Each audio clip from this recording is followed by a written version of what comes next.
Hello সবাইকে, তো চলো এদিকে রেডি হয়ে গেছি একটু ঘুরতে বেড়াবো বলে। তো কোথায় বেড়াবো, তো চলো সাথে থাকো, পুরো ভিডিওটা দেখো, বুঝতে পারবে।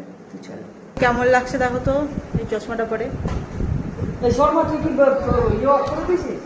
কি অফ করেছিস? ওই এটা ভিডিওটা ছাড়ছে। চলো দেখো বেরিয়ে গেলাম। এই যে সবাই দিদিরা আছে, দেখো এই দেখো, দেখো দিদি, এটা কালকে ব্লগটা ছাড়ো।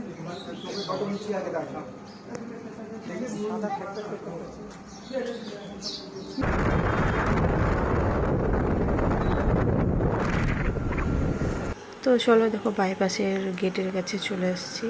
তো এখান থেকে উপরে উঠে এই যে জায়গাটা এতটাই সুন্দর, আমার এতটাই ভালো লাগলো, মানে সবুজ সবুজ তো খুব বেশ ভালো লাগে, আর সবুজ জিনিসটা দেখবে চোখে বেশি পড়ে।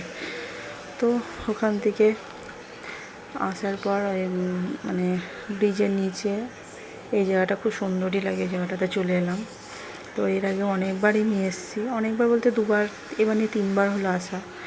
তো মোটামুটি খুব খারাপ লাগে না, বেশ ভালোই লাগে আসতে, একটু টাইম কাটে, দেখতেও ভালো লাগে। মানে তো পরিবারের সাথে এসেছি, দিদি এসছে, দিদিদেরকে নিয়ে এলাম। তো ওরা চলে যাবে কালকে, সেজন্য আরও মনটা একটু ভালো, তাই কারণ ওরা থাকে তো একটু টাইমটা বেশ ভালোই কাটে। আমার 3 বোন মিলে আমরা খুবই মজা করি। এবার চলে যাবে, এবার কিছু তো করে না, সবাই তো সবার বাড়ি যাবে। আমিও ভাবছি কদিন পর দিয়ে বাড়ি যাবো, দেখি কবে যাই। তো গেলে তো খুব সুন্দর ভালো ভালো ভিডিও দেবো দিদিদের সাথে।